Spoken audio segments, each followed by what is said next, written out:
बच्चों, एक बार फिर से आप सभी का मन स्टडी सेंटर में स्वागत है।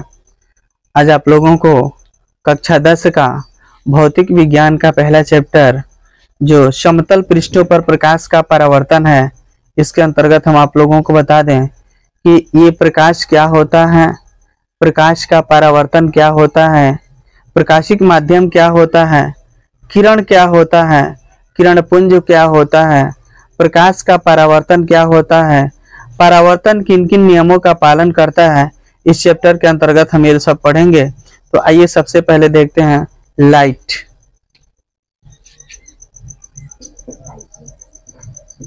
लाइट प्रकाश।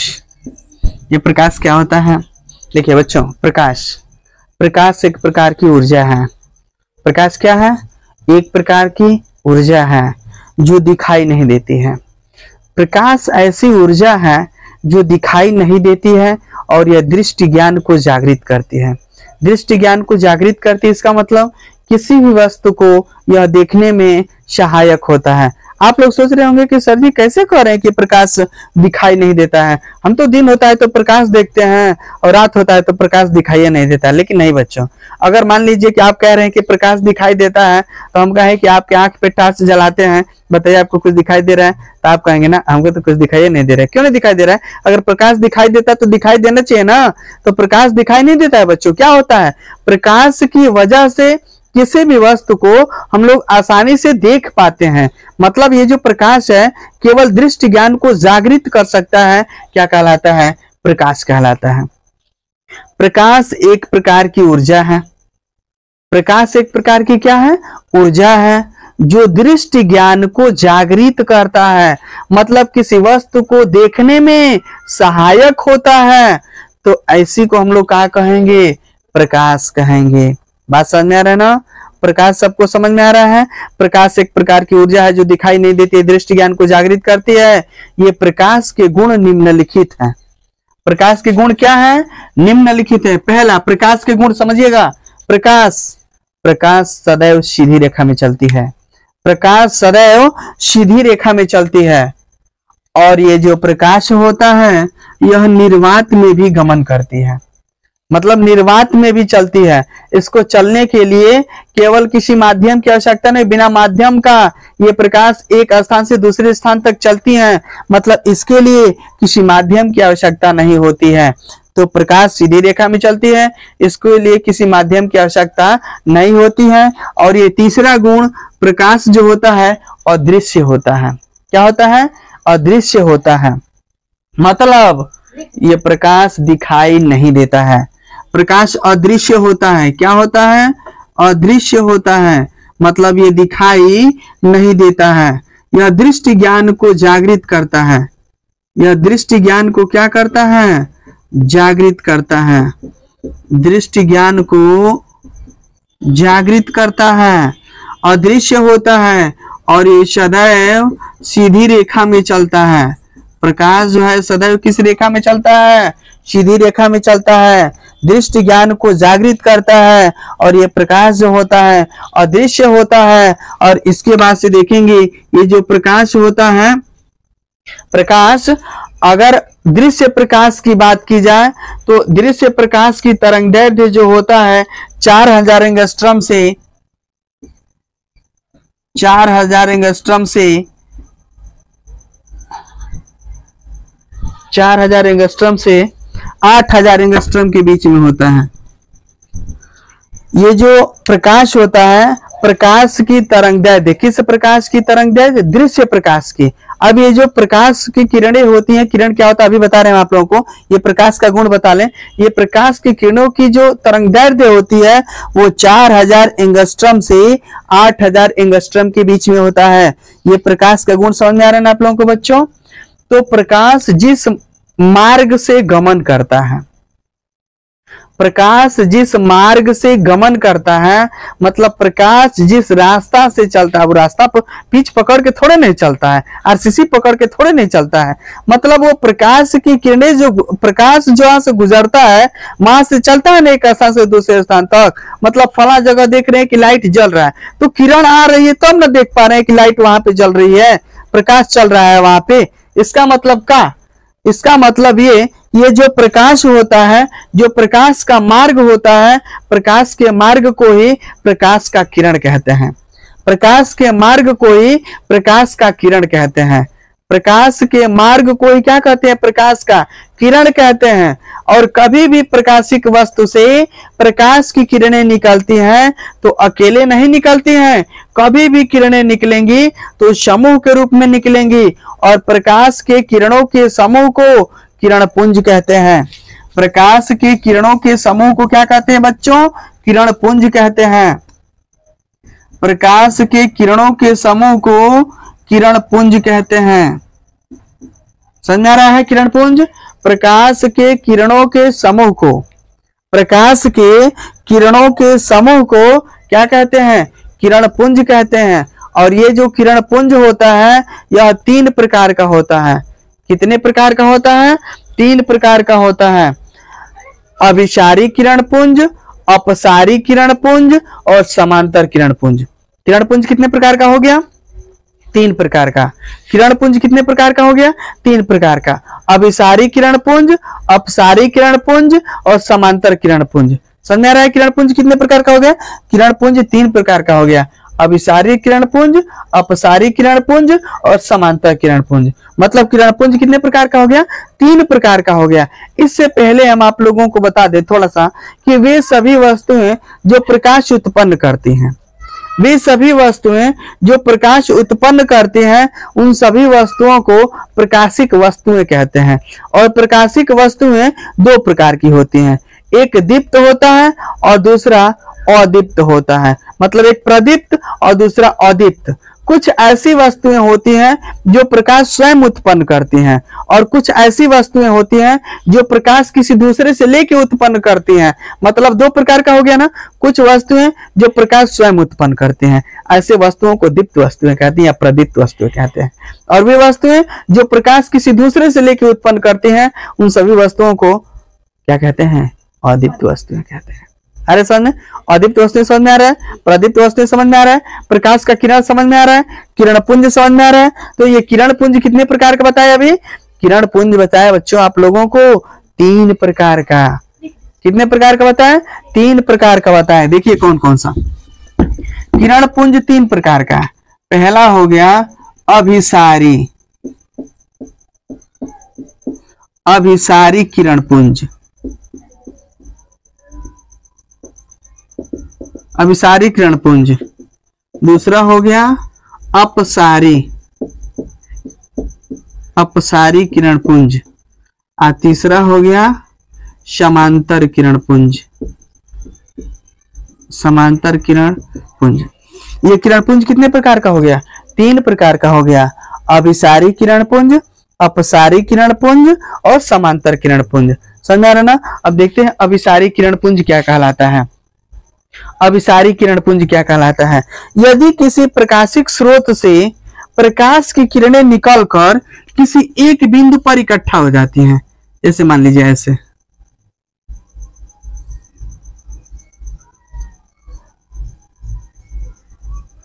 या किसी प्रकाशिक स्रोत से प्रकाश की किरणें निकल रही हैं और किसी एक बिंदु पर क्या हो जा रही, इकट्ठा हो जा रही हैं, तो ऐसे किरण पुंज को अभिसारी किरण पुंज कहते हैं।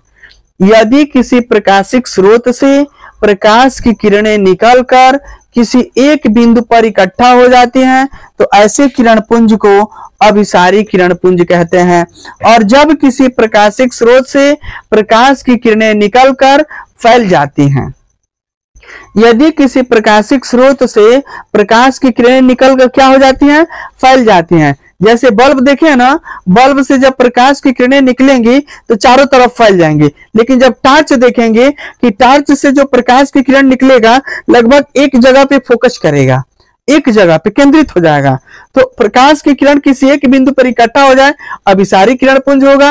और प्रकाश की किरणें किसी बिंदु से किसी प्रकाशिक स्रोत से निकलकर फैल जाती हैं तो ऐसे किरण पुंज को अपसारी किरण पुंज कहते हैं। और जब किसी प्रकाशिक स्रोत से प्रकाश की किरणें निकलकर, किसी प्रकाशिक स्रोत से प्रकाश की किरणें निकलकर समांतर हो जाती हैं समांतर हो जाती हैं, मतलब समान दूरी पे हो जाती हैं। ऐसे गुजरेंगे, ऐसे गुजरेंगे, समान दूरी पे गुजरेंगी। मतलब किरणें तो वैसे किरणों का गुण होता है कि एक दूसरे को काटती नहीं है, लेकिन अगर किसी एक बिंदु पर इकट्ठा हो जाती हैं तो ऐसे किरणपुंज को अभिसारी कहेंगे। चारों तरफ फैल जाती हैं, अपसारी कहेंगे। और यदि एक दूसरे की समांतर हो जाती हैं तो ऐसे किरणपुंज को बच्चों समांतर किरणपुंज कहते हैं। क्या कहते हैं? समांतर किरणपुंज कहते हैं। ये किरणपुंज सबको समझ में आ गया ना? किरणपुंज कितने प्रकार का हो गया? 3 प्रकार का हो गया। अभिसारी किरणपुंज, अपसारी किरणपुंज और समांतर किरणपुंज। उम्मीद करते हैं कि तीनों प्रकार का किरणपुंज आप लोगों को समझ में आ रहा होगा। क्या हुआ? क्या हुआ? तो ये तीनों प्रकार का किरणपुंज समझ में आ गया ना? अभिसारी किरणपुंज समझ में आ गया, अपसारी किरणपुंज समझ में आ गया, समांतर किरणपुंज समझ में आ गया। तीनों समझ में आ गया? दिक्कत है? बहुत बढ़िया। अब देखिए, प्रकाशिक माध्यम। ये प्रकाशिक माध्यम का मतलब क्या होता है? प्रकाश की किरणें जिस माध्यम से टकराती हैं, जैसे मान लीजिए इस पर प्रकाश की किरण को डाला जाए तो ये माध्यम हो जाएगा। ये जो व्हाइट बोर्ड दिख रहा है ना आपको, इस व्हाइट बोर्ड पे प्रकाश की किरणें पड़ेंगी तो यह एक प्रकाशिक माध्यम हो जाएगा। तो ऐसा प्रकाशिक माध्यम होगा जिससे प्रकाश की किरणें बाहर निकल ही नहीं पाएंगी। अर्थात देखेंगे कि जिस माध्यम से प्रकाश की किरणें टकराती हैं, जिस माध्यम से प्रकाश की किरणें टकराती हैं, ऐसे माध्यम को प्रकाशिक माध्यम कहते हैं। और ये प्रकाशिक माध्यम 3 प्रकार का होता है। प्रकाशिक माध्यम कितने प्रकार का होता है? 3 प्रकार का होता है। पहला होता है प्रकाशिक माध्यम 3 प्रकार का होता है। पहला होता है पारदर्शी माध्यम। पारदर्शी माध्यम, ये प्रकाशिक माध्यम बच्चों 3 प्रकार का होता है। पहला होता है पारदर्शी माध्यम, दूसरा होता है अल्प पारदर्शी माध्यम, अल्प पारदर्शी माध्यम, और तीसरा होता है बच्चों पारभाषक।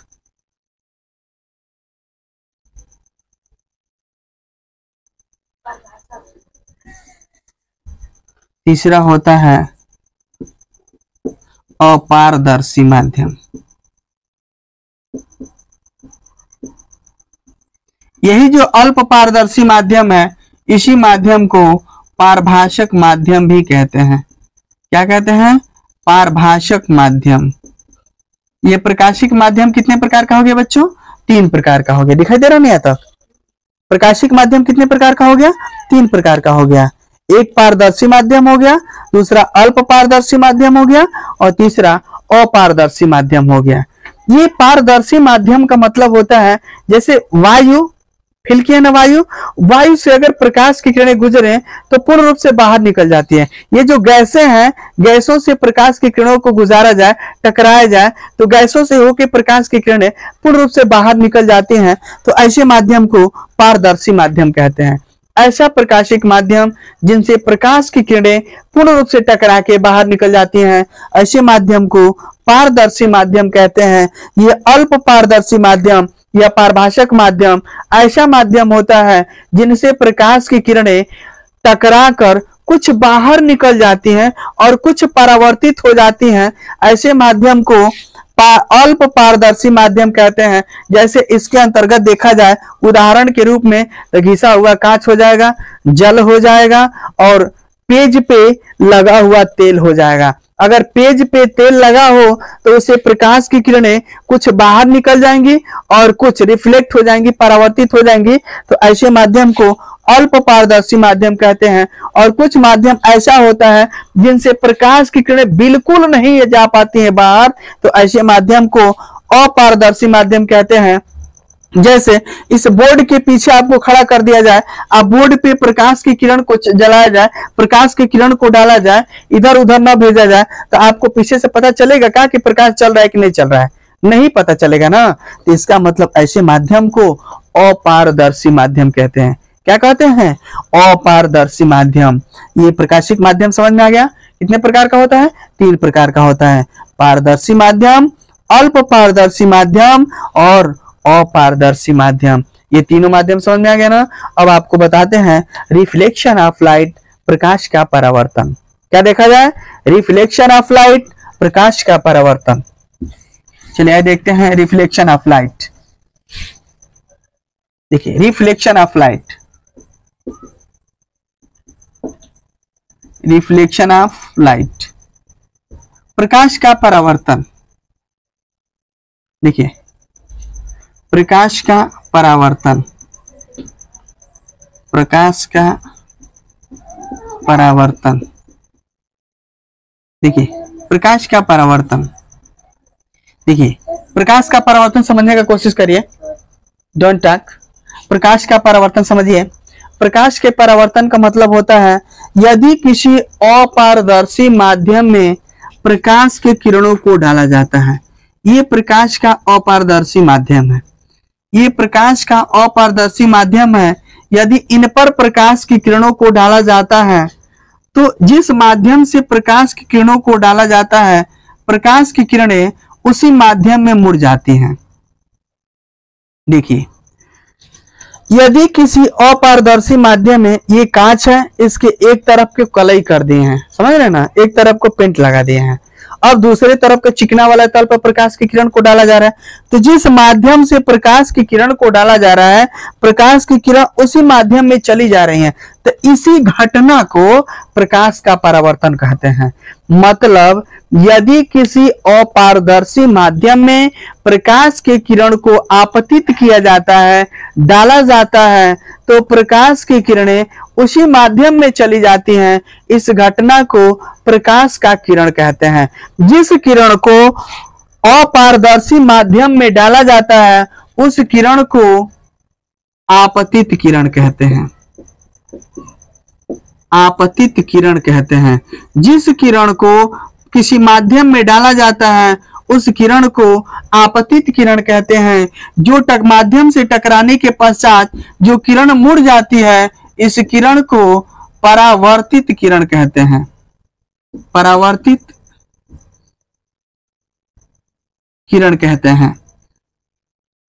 जो किरण डाला जाता है आपतित किरण, जो किरण मुड़ जाती है उसे क्या कहते हैं? परावर्तित किरण। और आपतित किरण और परावर्तित किरण के मध्य में जो लंब खींचा जाता है, देखिए लंब है ना, इस लंब को कहते हैं अभिलंब। मतलब आपतित किरण और परावर्तित किरण के मध्य के लंब को अभिलंब कहते हैं। आपतित किरण और परावर्तित किरण के मध्य के लंब को अभिलंब कहते हैं। और बच्चों देखिए यहाँ पे दो कोण बन रहा है, एक कोण ये बन रहा है और एक कोण ये बन रहा है। इस कोण को आपतन कोण कहते हैं। क्या कहते हैं? आपतन कोण, आपतन कोण। और ये क्या है बच्चों? परावर्तन कोण। ये कौन सा कोण है? परावर्तन कोण है। आपतन कोण समझ में आ रहा है? देखिए आपतन कोण का मतलब इसे I से डिनोट करते हैं और इसको R से। देखिए आपतित किरण और अभिलंब के बीच के कोण को, आपतित किरण और अभिलंब के बीच के कोण को आपतन कोण कहते हैं। ध्यान से पढ़िए, ध्यान से। आपतित किरण और अभिलंब के बीच के कोण को आपतन कोण कहते हैं। आपतित किरण और अभिलंब के बीच के कोण को आपतन कोण कहते हैं।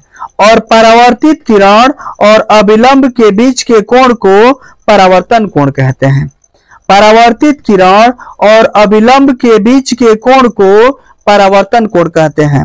ये आपतित किरण समझ में आ रहा है, परावर्तित किरण भी समझ में आ रहा है, अभिलंब भी समझ में आ रहा है, आपतन कोण भी समझ में आ रहा है और परावर्तन कोण भी समझ में आ रहा है और परावर्तन भी समझ में आ रहा है। परावर्तन का मतलब समझ में आ रहा है ना, कि यदि किसी अपारदर्शी माध्यम में प्रकाश की किरणों को डाला जाता है तो प्रकाश की किरणें उसी माध्यम में मुड़ जाती हैं।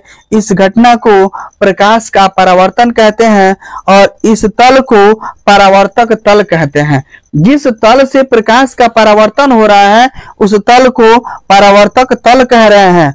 और जिस किरण को आपतित किया जा रहा है, डाला जा रहा है, इस किरण को आपतित किरण, जो किरणें मुड़ जा रही हैं टकराने के पश्चात उन्हें परावर्तित किरण, और आपतित किरण और परावर्तित किरण के मध्य बिंदु से खींचे गए लंब को अभिलंब कहते हैं। और अभिलंब और आपतित किरण के बीच के कोण को आपतन कोण कहते हैं। और अभिलंब और परावर्तित किरण के मध्य के कोण को परावर्तन कोण कहते हैं। इसका मतलब उम्मीद करते हैं परावर्तन आप लोगों को समझ में आ गया। तो जब परावर्तन आप लोगों को समझ में आ गया तो अब आप लोगों को एक छोटा सा पॉइंट बता दें, लॉ ऑफ रिफ्लेक्शन मतलब परावर्तन के नियम। बहुत आसान, बहुत छोटा, देख लीजिए।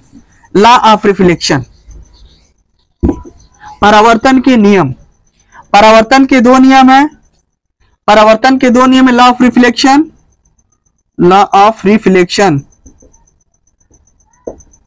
परावर्तन के नियम क्या ठीक है भाई? परावर्तन के नियम, परावर्तन के नियम। परावर्तन के दो नियम है भाई। परावर्तन के दो नियम है। पहला नियम है आपतन कोण, परावर्तन कोण और अभिलंब तीनों एक समतल में होते हैं, एक तल में होते हैं। आपतित किरण, परावर्तित किरण और अभिलंब। आपतित किरण, परावर्तित किरण और अभिलंब तीनों एक तल में होते हैं। पहला नियम है आपतित किरण, परावर्तित किरण और अभिलंब तीनों एक तल में होते हैं। और दूसरा नियम है आपतन कोण, परावर्तन कोण बराबर होते हैं, अर्थात कोण आई बराबर कोण आर। कोण आई बराबर कोण आर, ये परावर्तन का नियम है। परावर्तन कितने नियम है भाई? दो नियम। पहला नियम आपतन कोण, परावर्तन कोण और अभिलंब तीनों एक तल में होते हैं, एक समतल में होते हैं। और कोण आई बराबर कोण आर मतलब आपतन कोण और परावर्तन कोण बराबर होते हैं। आपतन कोण और परावर्तन कोण बराबर होते हैं। आज इस वीडियो के अंतर्गत बस इतना ही, और अगले वीडियो के अंतर्गत इस चैप्टर का बाकी हिस्सा। तब तक के लिए जय हिंद।